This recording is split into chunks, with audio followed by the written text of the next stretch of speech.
একদিকে কাতলা মাছ ভাজতে বসিয়ে দিয়েছি, আরেকদিকে প্রেসার কুকারে দিয়ে দিয়েছি আলু, ওলকপি আর মিডিয়াম সাইজের দুটো টমেটো সেদ্ধ করতে।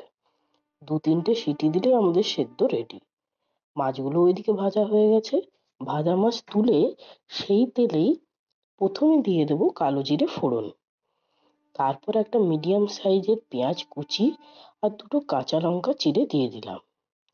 হালকা পেঁয়াজটা লাল হলেই আমরা একটা ছোট চামচের ১ চামচ আদা বাটা আর রসুন বাটা দিয়ে দেবো।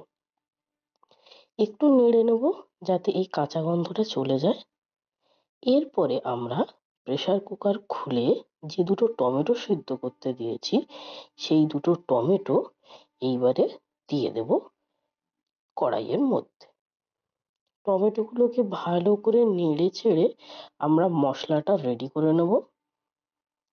অল্প একটু অপেক্ষা করব যতক্ষণ না তেলটা ভেসে ওঠে। তেল ভেসে উঠলে অল্প একটু জিরে গুঁড়ো আর ধনে গুঁড়ো দিয়ে দেবো। এরপরে আমাদের সেদ্ধ করে রাখা যে আলু ওলকপি আছে সেইটাকে এবারে দিয়ে দেব। অপেক্ষা করব যতক্ষণ না ঝোল ফুটে ওঠে। আপনাদের যতটা ঝোল প্রয়োজন হবে ততটা ঝোল রাখবেন।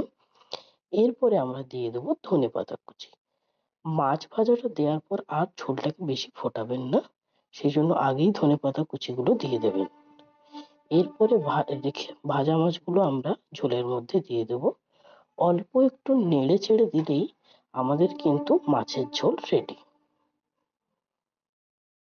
আহ, কি সুন্দর দেখতে হয়েছে! এরপর গরম ভাতে আমরা এটাকে সার্ভ করব। এইরকম মাছের ঝোল থাকলে গরম ভাতে আর অন্য কোনো তরকারিরই প্রয়োজন হবে না। কি বলেন? একদিন ট্রাই করে দেখুন আর কেমন হবে জানাবেন।